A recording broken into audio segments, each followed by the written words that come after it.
What's up everyone, welcome back to the second channel. So as you guys know, the Samsung Galaxy S10 Lite just got announced yesterday, and I didn't get a chance to do the Galaxy S10e versus the S10 Lite quick comparison that I wanted to do, but I figured I would drop it on the second channel. Now, quick disclaimer, the Galaxy S10 Lite is not available for everyone to own yet. It was just strictly announced. I've seen a couple of videos here and there of people owning one, or at least Samsung giving them the right to use some footage or something like that. But I wanted to do a quick comparison to see what the main differences are between both of these phones. Now, technically speaking, these will be some of the cheapest Samsung Galaxy flagship-y type of phones that Samsung will put out. Now, I was kind of confused why Samsung would push the Galaxy S10 Lite so far into the life cycle of the S10 series when the S20 or S11 is about to come out, but we kind of saw Google do the same thing with the Pixel 3a, so it's really not that big of a deal anymore, I don't think, after I put a little bit of thought into it. Now, looking at the front of both these phones, the Samsung Galaxy S10e has a 5.8-inch dynamic AMOLED display. That one is a 1080p display, and that one was a really good panel. I'm not gonna lie, it was very good every which way I looked at it. I mean, yeah, it wasn't a quad HD or anything, it wasn't like a crazy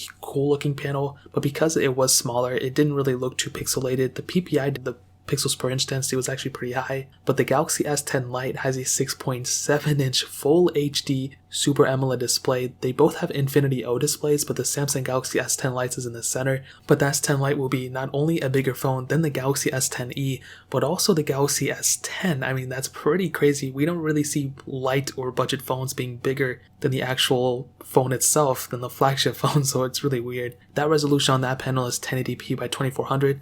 A little bit of a higher resolution panel, but it's because it was just a bigger panel. But the PPI is smaller on the Galaxy S10 Lite, so there's technically less pixels on that display than on the Galaxy S10e per inch. So in terms of the panels, they'll both look almost the same in my opinion, but I like how the S10 Lite's hole punch display is in the center, rather than the S10e's, which is in the top right corner. Now, turning both phones around, what's interesting is the Galaxy S10e actually has one less camera sensor than the S10 Lite. So we have a dual camera setup on the Galaxy S10e. We have a 12 megapixel wide angle lens and then a 16 megapixel ultra wide sensor. You're able to do 4K at up to 60 frames per second, and that camera is actually pretty good. I like that camera whenever I would use it, whenever I would do anything with it. I liked it a lot. It was a very good camera. The Galaxy S10 Lite, however, has a triple camera setup. It has a 5 megapixel macro lens, a 48 megapixel wide angle lens, and then a 12 megapixel ultra wide sensor. So that's really cool. We do have an extra sensor on the Galaxy S10 Lite, but I still have a feeling that the Galaxy S10e might have the better camera sensor overall. But once I actually go ahead and get the S10 Lite, I'll go ahead and do a full-on comparison between them. But in terms of the cameras and everything, I'm sure they'll be around the same type of quality and features and all that, but I still have a feeling the S10e might be the better camera sensor overall. Now, getting into the performance side of things, this is where things might get a little interesting. So